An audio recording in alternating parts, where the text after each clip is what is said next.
I had a question. My girl, what's your number? Give it to her. That's not what I was gonna ask. I was gonna ask, was you looking at my friend? Or was she looking at me?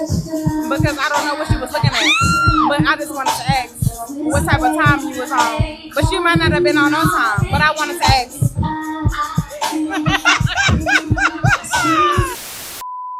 We interrupt this program to prescribe you with 1,000 milligrams of red vitamins. Right here, right now. It's the right time, It's the right sound. Right now.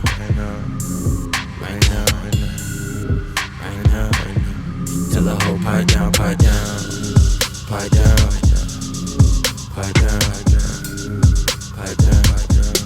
the nigga pipe down.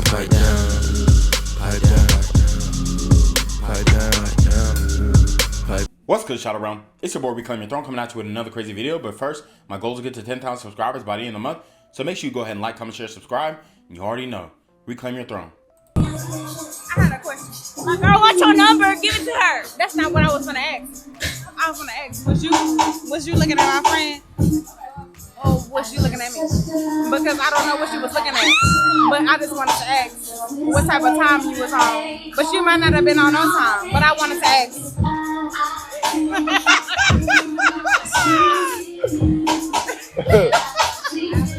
just want to ask. You on your period? Huh? You on your period? Why you ask that? I ain't gonna lie. I'm just trying to fuck. You trying to... Come on now, friend.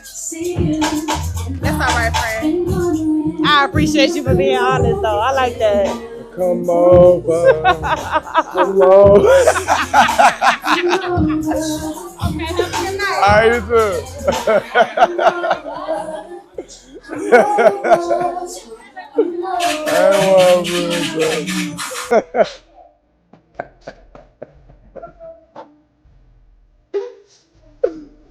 Oh shit.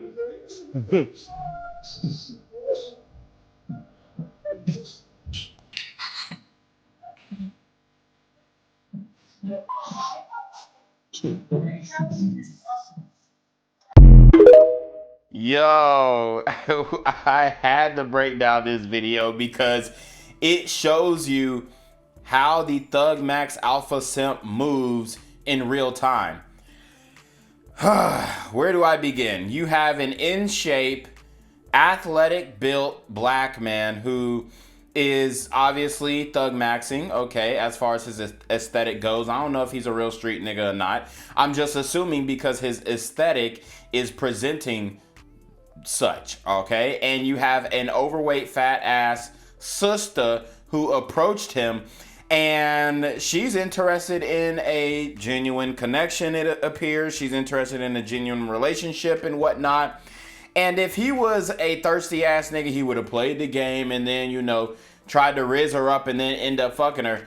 He kind of did the rizz when he said, hey, come over and stuff, but he got too direct to the point. He came on too strong, and that's what happens. That's what it looks like when a man doesn't care. That's what it looks like when a man has an indifference to the outcome. And, you know, honestly, I wouldn't have tried to say, oh yeah, I'm just trying to fuck the fat bitch, right?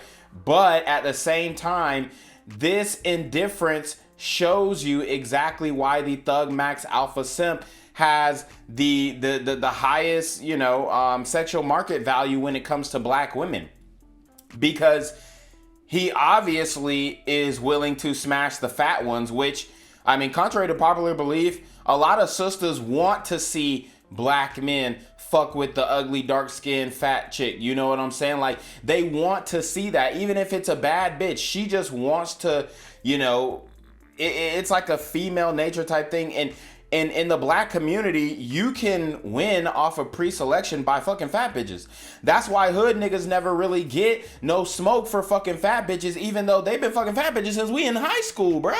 They was always fucking the ugliest, fattest bitches, but then they would always have the baddest bitch on their arm, okay? So you have to understand the psychology of pre-selection within the black community.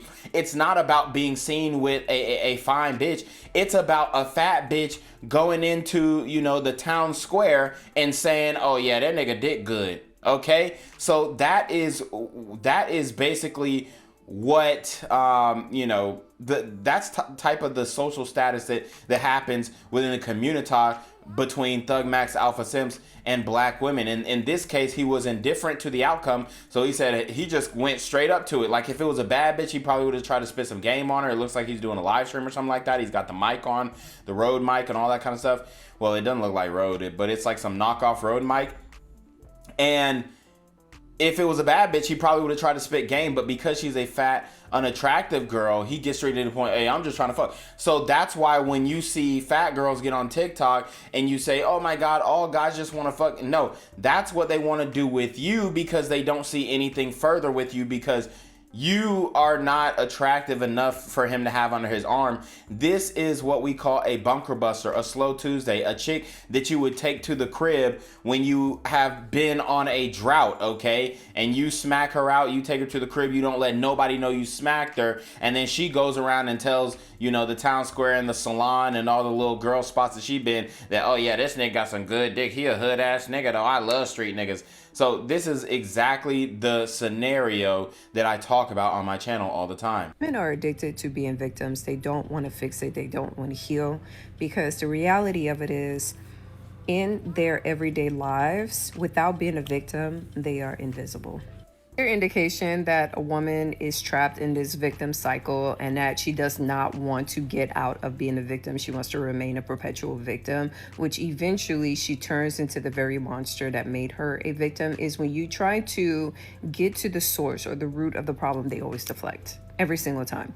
I have observed this in a multitude of discussions when it comes to relationship dynamics between men and women, when it comes to women being faced with the things that make them uncomfortable, whether it's obesity, whether it's standards of beauty, whether it's relationship dynamics. Every time you try to drill down to the source of the problem, they always deflect. Because when you force them to come face to face with the source of why they are in this perpetual state of victimhood, it makes them look very stupid. It makes them look extremely psychotic and crazy, like, oh, so this is manufactured trauma. You are reliving this trauma over and over again instead of seeking the necessary help from a licensed professional to unpack that trauma and to address that trauma and to heal from that trauma. A lot of these women who claim that they're healing from trauma, that's not healing, it's isolation. And then when they come out of that isolation and they find themselves interacting with someone who either triggered that trauma, perpetuated that trauma, or caused the initial trauma, then they relive the cycle over and over again. Jillian Michaels definitely made me think about that because every time she tries to get to the source of the problem, they deflect. Every time she says, okay, what is it that is going to make you happy? Let's get deeper. They deflect. And so this is why I say stay away from women who make being a victim an entire identity and personality because they don't want to heal. They don't want to fix what it is that put them in this perpetual state of misery and unhappiness. They want to stay there because they're addicted to it. Eventually, that victim becomes the very monster that made them a victim because hurt people always hurt people. All right, so this woman actually had some interesting things to say. I don't necessarily agree with her when she gets all into the psychology and all this kind of stuff. We'll get into that later, but I do want to address some things that she said about women being perpetual victims and women putting themselves in the victim mentality in a victim situation and being addicted to that victimhood. And she spelled it out pretty perfectly when it pertains to that topic because she spoke about obesity and how women want to make an excuse when they're obese, or they want to make an excuse for this or that, or why they are where they are at in their life or in their dating life. And that is true. They never want to take accountability. They never want to flip the mirror on themselves and say, hey, honey, maybe you're expecting more than you can bargain for. Okay. They never want to accept that, hey, honey, maybe you aren't a 10. Okay. And that is what accountability is. Self-awareness, self-knowledge, knowledge of self, okay? And a lot of modern women are not willing to do that. They're not willing to do the work. And I hate that she tried to bring in the psychological, healing from the trauma thing. No, y'all are not experiencing no real trauma. Let's stop the cap right there, okay? Y'all are not experiencing real deal, hard, traumatic events like that. Like, every bitch say, oh, I had this trauma thing. This was so traumatic. No, it wasn't. Okay? You found out a nigga was texting another bitch. That's not trauma. Okay? So y'all need to stop taking words that actually mean something and using them in a literal sense when you are trying to explain something that may have been shitty that happened to you that got you upset, okay? Because then they're translating that into, oh, this was traumatic. It was a traumatic event. No, it wasn't, okay? Vietnam was traumatic, okay? So the war in Iran is traumatic, okay? Well, we not finna do that. Oh, well, you know, I just been through this traumatic situation. Stop it, okay? But once she started getting into the pseudo psychology of it and saying, oh, you need to go heal and you aren't really healed and you should go get professional help from a licensed psychologist. That's where I had to draw the line. The only way that a woman can heal from her self-ascribed trauma is by getting a man. Period. Okay? The only way that a woman is going to heal from her trauma is being properly loved by a man. I don't care what any of these chicks say. I don't care how helpful they said therapy was after their divorce. They're still longing for a man to love them in that way. They still want that. And if they never find that, they will never heal from their trauma. And even then, they might find a man who loves them properly, but she may not love that man. So it has to be a man who loves them properly. And then she also loves that man. Otherwise, she's never going to be able to heal from that trauma. I don't care how many therapy sessions she sits in with, okay? It doesn't matter. It doesn't matter. The only thing that can heal a woman from her traumas is a man who loves her. But you already know what it is, man. It's your boy, Reclaim Your Throne. Make sure you like, comment, share, subscribe. Send relationship requests to the email down below. The screenshot of your CashApp to know payment ties, man. Y'all already been your motherfucking dealing with the BS. You already know. Reclaim Your Throne. Want to become an elite level athlete? Well, look no further. The Reclaim Your Throne Elite D1 training course is all you need to take your performance from subpar to the creme de la creme of athletes all around the world.